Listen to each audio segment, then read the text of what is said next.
గౌరవ రాష్ట్ర ముఖ్యమంత్రి వర్యులు ఈ కార్యక్రమానికి ముఖ్య అతిథిగా వచ్చేసిన శ్రీ రేవంత్ రెడ్డి గారు,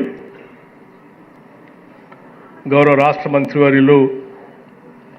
శ్రీ పొంగులేటి శ్రీనివాస్ రెడ్డి గారు, గౌరవ రాష్ట్ర మంత్రివర్యులు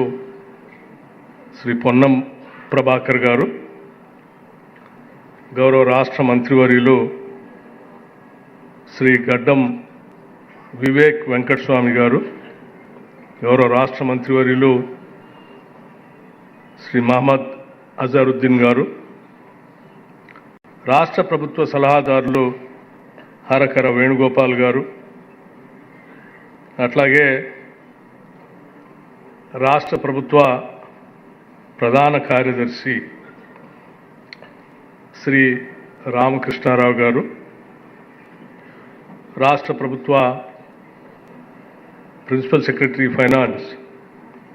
శ్రీ సందీప్ కుమార్ సుల్తానియా గారు, జిఏడి ప్రిన్సిపల్ సెక్రటరీ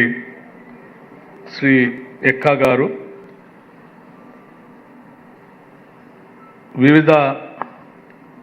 బ్యాంకుల ప్రతినిధులు, దాదాపు 16 బ్యాంకులు ఈరోజు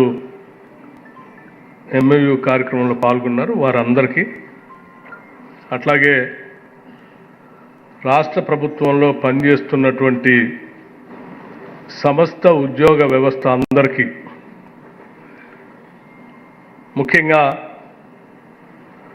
జేఏసీ నాయకులకి, సంఘాలకి, పాత్రికేయ మిత్రులకి, ప్రభుత్వ ఉద్యోగుల సంక్షేమాన్ని కోరుకునే ప్రతి వ్యక్తికి అందరికి కూడా ముందుగా నా హృదయపూర్వకమైనటువంటి నమస్కారం. ఈరోజు ఇందిరమ్మ ప్రభుత్వం, ప్రజాప్రభుత్వం, రాష్ట్ర ముఖ్యమంత్రి రేవంత్ రెడ్డి గారి నాయకత్వంలో ఈ క్యాబినెట్ ఒక నిర్ణయం తీసుకొని రాష్ట్రంలో పనిచేస్తున్నటువంటి ప్రభుత్వ ఉద్యోగులందరికీ ఒక భరోసా, ఒక భద్రత కల్పించాలనేటువంటి ఆలోచనతో ఈ రాష్ట్రంలో పనిచేస్తున్న లక్షలాది మంది ఉద్యోగస్తులందరికీ కూడా ఒక బీమాని, ప్రమాద బీమాని ఏర్పాటు చేసి రాష్ట్ర ప్రభుత్వం నుంచి కానీ లేకపోతే ఉద్యోగుల దగ్గర నుంచి కానీ ఒక్క రూపాయి కూడా వసూలు చేయకుండా, ఒక్క రూపాయి కూడా అదనంగా భారం లేకుండా బ్యాంకర్స్ అందరితో మాట్లాడి ఈరోజు 1,20,00,000 నుంచి విమాన ప్రమాద బీమా జరిగితే అది 2.5 కోట్ల నుంచి 3 కోట్ల వరకు కూడా కలిపి ఈరోజు బీమా పథకాన్ని బహుశా దేశ చరిత్రలో ఏ రాష్ట్ర ప్రభుత్వ ఉద్యోగస్తులకి ఈ బీమా పథకం లేదు. అది కేవలం తెలంగాణ రాష్ట్రంలో మాత్రమే ఈరోజు అమలు చేస్తున్నాం. మరి మిగతా రాష్ట్రాలు కానీ, దేశంలో కానీ, లేకపోతే ఇప్పుడున్నటువంటి ప్రభుత్వం కంటే ముందు కానీ ప్రభుత్వాలు ఉన్నాయి. కొట్లాడి ఈ రాష్ట్ర ప్రజల సంక్షేమం కోసం తెచ్చుకున్న తెలంగాణ రాష్ట్రంలో వనరులు కూడా బాగున్నాయి ఆనాడు, కానీ ఎవరు ఆలోచన చేయలే. ఆనాడు మేమందరం ప్రతిపక్షంలో ఉన్నప్పుడు ఎక్కడ సభ పెట్టినా, ఎక్కడ ఎవరు ఉద్యోగస్తులు మమ్మల్ని కలిసినా వాళ్ళందరూ ఒకటే అడిగేవాడు, ఈ ప్రభుత్వాన్ని మేము భరించలేకపోతా ఉన్నాం, మా జీతాలు 15వ తారీఖు నుంచి 20వ తారీఖు మధ్యలో వస్తూ ఉన్నాయి. ఈ జీతాలు మాకు మొదటి తారీఖునే వచ్చేటట్టుగా ప్రతిపక్షంలో ఉన్న మీరు గట్టిగా ఒత్తిడి తీసుకొని రండి, మాకు సహాయం చేయండి అని అడిగేవాడు. గతంలో ఉద్యోగస్తులు కానీ, లేకపోతే వ్యాపారస్తులు కానీ, లేకపోతే వ్యవసాయదారులు కానీ, కూలి వాళ్ళు కానీ ఎవరైనా ఏదైనా కొనుక్కోవాలంటే కొంత పోగేసి అంతా సమకూరిన తర్వాత అవన్నీ దేశపై కొనుక్కునేవాళ్ళు. కాలం మారింది. ప్రతిదీ ఇన్స్టాల్మెంట్స్ మీద నెల నెల ఇంత విడతల వారీగా కట్టుకునేటువంటి వ్యవస్థలు ప్రపంచవ్యాప్తంగా వచ్చాయి. అందులో భాగంగా మన దేశంలో కూడా వచ్చిన తర్వాత మనకొచ్చే ఆదాయాన్ని లెక్క కట్టుకొని ఆదాయానికి అనుగుణంగా ఇన్స్టాల్మెంట్స్ కట్టుకోవటానికి పనికొచ్చేటట్టుగా ప్రణాళిక తయారు చేసుకొని ఆ ఏజెన్సీల దగ్గరనో, బ్యాంకుల దగ్గరనో, వ్యవస్థల దగ్గరనో కావాల్సినవి కొనుక్కునేటువంటి వాడు. ఆ కొనుక్కొని కట్టేటువంటి ఇన్స్టాల్మెంట్స్ 1వ తారీఖు అంటే 1వ తారీఖు,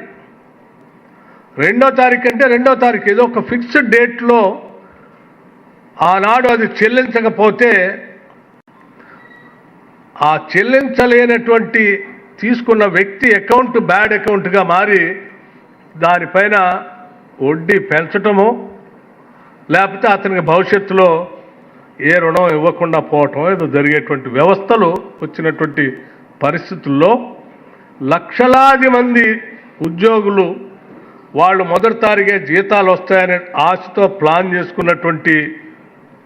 ఇళ్ళు కొనుగోలు సంబంధించిన ఇన్స్టాల్మెంట్స్ కానీ, వెహికల్స్ సంబంధించినటువంటి ఇన్స్టాల్మెంట్స్ కానీ, లేకపోతే గృహాల అవసరాల కోసం కొనుక్కున్నటువంటి ఇన్స్టాల్మెంట్స్ కానీ, లేకపోతే పిల్లల భవిష్యత్తు కోసం తీసుకున్నటువంటి బ్యాంకు రుణాలు చెల్లించాల్సిన ఇన్స్టాల్మెంట్స్ కానీ అనుకున్న టైంకి జీతం రాకపోతే అది కట్టలేక అకౌంట్స్ అన్నీ బ్యాడ్ అకౌంట్స్గా మారి వాళ్ళందరి ఆ క్రెడిట్ విధానంలోనే పెద్ద ఎత్తున ఇబ్బంది పడుతున్నప్పుడు అందరూ డిస్టర్బ్ అయ్యి ఒకటే కోరారు, మొదటి తారీఖునే మాకు జీతాలు వస్తే మాకు ఈ డిస్టర్బెన్స్ అంతా ఉండదు, ఆ రకంగా వచ్చేటట్టుగా చూడండి అని ఆ రోజు మమ్మల్ని అడిగితే మేము అధికారంలోకి వచ్చిన తర్వాత చూస్తే ఆర్థిక పరిస్థితి అంతా కూడా గందరగోళం, చిన్నాభిన్నం, వ్యవస్థలన్నింటినీ కుప్పకూల్చిపోయారు. అయినా ముఖ్యమంత్రి గారు ఒకటే చెప్పారు, ఉద్యోగస్తులందరికీ ఎన్ని ఇబ్బందులున్నా మొదటి తారీఖు నాడు జీతాలు వచ్చేటట్టుగా ప్రణాళిక తయారు చేయండి, అది వాళ్ళ హక్కు. వాళ్ళు ఈ మొదటి తారీఖు నాడు జీతాలు వస్తాయనేటువంటి ఆలోచనతో అనేక ప్రణాళికలు తయారు చేసుకుని ఉంటారు. వాటిని మనం అమలు చేసేటువంటి ప్రక్రియకి నాంది పలకాల్సిందే అని చెప్తే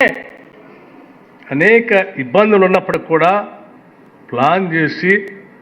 ఇన్ని లక్షల మందికి ఆనాడు కేసీఆర్ గారు చేసిన కేసీఆర్ అప్పులు కడుతూనే ఉద్యోగస్తులందరికీ మొదటి తారీఖు నాడే జీతాలు ఇచ్చేటువంటి వ్యవస్థని ప్రజాప్రభుత్వం, ఇందిరమ్మ ప్రభుత్వం అమలు చేస్తూ ఈరోజు మీ అందరికీ మొదటి తారీఖు నాడు జీతాలు ఇస్తూ ఉన్నాం. ఇది మాకు మీ పట్ల ఉన్నటువంటి నిబద్ధత, మీ పట్ల మాకున్నటువంటి ప్రేమ ఆప్యాయతకి నిదర్శనం అని చెప్పడం కోసమే నేను ఈ ఉదాహరణ చెప్తా ఉన్నాను. ఎందుకనంటే మన కుటుంబ వ్యవస్థ, ఈ కుటుంబ వ్యవస్థలో అభివృద్ధి చెందిన దేశాలలాగా కుటుంబంలో ఉన్నటువంటి వాళ్ళందరూ ఉద్యోగాలు చేసే పరిస్థితులు, ఎవరో ఇంటి యజమాని ఒక్కళ్ళే ఉద్యోగం చేస్తూ ఉంటారు, ఆదాయం సమకూర్చి ఆ కుటుంబం మొత్తాన్ని పోషిస్తూ ఉంటారు. ఆ కుటుంబానికి ఆదాయం సమకూర్చేటువంటి వ్యక్తి పొరపాట్లు ఏదైనా జరిగితే దురదృష్టవశాత్తు కుటుంబం మొత్తం తల్లకిందులై ఓవర్ నైట్ దిక్కుదోసిన పరిస్థితిలోకి వెళ్ళిపోయేటువంటి అత్యంత ప్రమాదకరమైన పరిస్థితులు మనం సమాజంలో చూస్తూ వచ్చాం. మొదటి తారీఖు నాడు జీతాలు ఇవ్వటమే కాదు, మన దగ్గర పనిచేస్తున్న ఉద్యోగ వ్యవస్థ మొత్తం కూడా కేవలం ఉద్యోగాలు పొందే జీతగాళ్లే కాదు, ఆ కుటుంబంలో ఉన్న ప్రతి ఒక్కరికి ఈ ప్రభుత్వం భరోసాగా ఉంటుందని చెప్పడం కోసమే, ఆ భరోసా నమ్మకం కలిగించడం కోసమే ఈరోజు ₹1 కోటి పైబడి 3 కోట్ల వరకు ఈ బీమా పథకాన్ని ఆలోచన చేసి పెద్ద ఎత్తున ఈ రాష్ట్రంలో అమలు చేస్తూ ఉన్నాం. మేమంతా మా ఆలోచన అంతా ఒకటే, ఈ కుటుంబం, ఈ రాష్ట్రంలో ఉన్న ప్రతి కుటుంబం బాధ్యత మాదే, వారందరి సంక్షేమం మాదే బాధ్యత. వారందరి సంక్షేమం కోసం మేము అనేక పథకాలు తయారు చేసి ఆలోచన చేసి వాటన్నింటిని అమలు చేస్తూ వాళ్ళు అభివృద్ధి చెందడం కోసం మేము వడివడిగా అడుగులు వేస్తూ ఉంటే, ఈ సంక్షేమ కార్యక్రమాలు అన్నింటినీ అందించడం కోసం మనకున్నటువంటి ఉద్యోగ వ్యవస్థ చిట్ట చివరి బెనిఫిషియరీ వరకు డెలివరీ మెకానిజంలో ప్రధాన పాత్ర పోషించేటువంటి ఉద్యోగ వ్యవస్థ యొక్క సంక్షేమాన్ని, ఆ కుటుంబ భరోసాని కూడా మనం చూసుకున్నప్పుడు తప్పనిసరిగా మనతో పాటు వాళ్ళు కూడా చేయి కలిపి ఈ రాష్ట్ర సంక్షేమం కోసం పనిచేస్తారు. కాబట్టి వాళ్ళ సంక్షేమం, రాష్ట్ర ప్రజల సంక్షేమం ఒకటే అనే ఆలోచనతో ఈరోజు ఈ కార్యక్రమాన్ని తీసుకొని ముందుకు పోతా ఉన్నాం. మిత్రులారా, ఒకసారి ఆలోచన చేయండి. ఇది కేవలం ప్రమాద బీమా సంబంధించినటువంటిది కాకుండా 18 నుంచి 60 సంవత్సరాల వరకు 10 లక్షల జీవిత బీమా కూడా దీంట్లో పొందుపరిచాం. అట్లాగే శాశ్వత సంపూర్ణ వైకల్యం, శాశ్వత పాక్షిక వైఫల్యం వంటి సందర్భాల్లో కూడా ఉద్యోగులకి గణనీయమైనటువంటి బీమా రక్షణ దీంట్లో కల్పిస్తూ ఉన్నాం. అలాగే ఈ పథకం కేవలం రెగ్యులర్ ఉద్యోగులకే కాకుండా కాంట్రాక్ట్ ఉద్యోగస్తులు, అవుట్సోర్సింగ్ సిబ్బంది, ఇతర తాత్కాలిక ఉద్యోగస్తులు 25,000 పైబడి జీతం పొందేటువంటి ప్రతి ప్రభుత్వ ఉద్యోగికి ఆ కుటుంబానికి భరోసా కల్పిస్తూ ఈరోజు మేము తీసుకున్నటువంటి నిర్ణయం తప్పనిసరిగా మీకు, మీ కుటుంబ సభ్యులందరికీ కూడా నా ప్రభుత్వం, మా ఇంట్లో ఉన్నటువంటి మనిషి పనిచేస్తున్నట్టు ఈ ప్రభుత్వం మా ఇంటిల్లి పాది గురించి ఆలోచన చేసుకుని ఒక నిర్ణయం తీసుకుందని ఒక నమ్మకం మీ కుటుంబ సభ్యులందరికీ కల్పిస్తూ ముందుకు తీసుకొని పోయేటువంటి కార్యక్రమం ఇది. అలాగే కేవలం ఇది ఒకటే కాదు, గతంలో అనేక దశాబ్దాలుగా ఎదురు చూస్తున్నటువంటి హెల్త్ కార్డ్స్ గురించి కూడా ఉద్యోగ సంఘాల నాయకులు వచ్చి మాట్లాడిన ప్రతి సందర్భంలో కూడా ముఖ్యమంత్రి గారు, మా క్యాబినెట్ లోతుగా అధ్యయనం చేసి ఆలోచన చేసి ఒకటే చెప్పి, ఈ రాష్ట్రంలో పుట్టిన ప్రతి కుటుంబం ఈ రాష్ట్రంలో పుట్టడం మా అదృష్టం అనే భావంగా మనం పాలన అందిస్తూ ఉన్నాం. అందుకే ఈ రాష్ట్రంలో పుట్టిన ప్రతి కుటుంబానికి ఇంటి దగ్గర నుంచి మొదలు పెడితే ఆ ఇంట్లో 10 లక్షల రూపాయలు రాజీవ్ ఆరోగ్యశ్రీ నుంచి మొదలు పెడితే ఆ ఇంట్లో చదువుకునేటువంటి విద్యార్థులకి కావాల్సినటువంటి ఫీజు రియంబర్స్మెంట్ ఇస్తూ ఉంటే,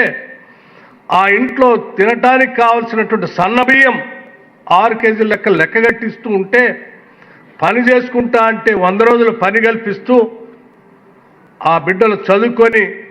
ఉద్యోగాలు కావాలంటే ప్రభుత్వ సర్వీసుల ద్వారా రిక్రూట్మెంటే కాకుండా సెల్ఫ్ ఎంప్లాయ్మెంట్ ద్వారా కూడా అనేక పథకాలు చేస్తూ చివరికి అంతిమంగా ప్రతి కుటుంబానికి రాష్ట్రంలో 1,15,00,000 కుటుంబాలు ఉంటే ఆ 1,15,00,000 కుటుంబాలు కూడా ప్రతి కుటుంబానికి ఇందిరమ్మ బీమా పథకం అని చేసి మనం ముందుకి పోతా ఉన్నాం. అలా పోతూ ప్రతి కుటుంబం గురించి ఆలోచన చేసినప్పుడు ఇందులో ఉద్యోగస్తుల కుటుంబాలకు కూడా ఆ కుటుంబాలకు సంబంధించిన ఆరోగ్యానికి సంబంధించిన హెల్త్ కార్డు గురించి కూడా మనం ఆలోచన చేయాలని చెప్పి ఈ ప్రభుత్వ ఆలోచన చేసి హెల్త్ కార్డు సంబంధించి కూడా ఒక ట్రస్ట్ ద్వారా మీ అందరికీ క్యాష్లెస్ హెల్త్ ప్రొవైడ్ చేసేటువంటి సిస్టాన్ని కూడా ఒక నిర్ణయం తీసుకొని కమిటీ వేసి ముందుకు పోతూ ఉంటాం. ఇది ప్రభుత్వానికి ఉద్యోగస్తుల పట్ల ఉన్నటువంటి ప్రేమ, నిబద్ధత అని చెప్పడం కోసం మాత్రమే ఈ 2-3 అంశాలను మీ దృష్టికి తీసుకొస్తూ మీరందరూ కూడా, మీరు కానీ మీ కుటుంబ సభ్యులు కానీ అందరూ కూడా ఈ ప్రభుత్వానికి అత్యంత ఆత్మీయులన్న సంగతి మరిచిపోవద్దని, మీ కుటుంబ సభ్యుల కోసం నిత్యం ఈ ప్రభుత్వం ఆలోచన చేస్తూనే ఉంటుందని చెప్పి ఈ సందర్భంగా మీ అందరికీ నేను మనవి చేస్తూ, ఈరోజు ముందుకొచ్చి ఈ బీమా పథకానికి ఎంఓయూ చేసినటువంటి బ్యాంకర్స్ అందరికి కూడా నేను రాష్ట్ర ప్రభుత్వం నుంచి హృదయపూర్వకమైనటువంటి అభినందనలు తెలియజేస్తా ఉన్నాం. మీరు మేము కలిసి ఈ రాష్ట్ర అభివృద్ధి కోసం, ఈ రాష్ట్రం 2047 $3 trillion ఎకానమీని సాధించడం కోసం కేవలం ఈ దేశంలో ఉన్న రాష్ట్రాలతో కాదు, ప్రపంచంతో ఉన్న దేశాలతో పోటీ పడదామని చెప్పే మా ముఖ్యమంత్రి గారి స్లోగన్ని తీసుకొని ఈ ప్రభుత్వం ముందుకు పోతున్న తరుణంలో మేమందరం కలిసి సమిష్టిగా మనం అనుకున్న లక్ష్యాల్ని సాధించడం కోసం మీరు, మేము, బ్యాంకర్స్ అందరం కలిసి ఈ రాష్ట్ర ప్రయోజనాలు సాధిద్దామని, అంతిమంగా రాష్ట్ర ప్రజల సంక్షేమమే పరమావధిగా మనందరం కలిసి పనిచేద్దామని చెప్పి మీ అందరికీ నేను మరొక్కసారి నా హృదయపూర్వకమైనటువంటి అభినందనలు, నమస్కారాలు తెలియజేస్తూ ముగిస్తా ఉన్నాను. నమస్కారం. జై హింద్, జై తెలంగాణ.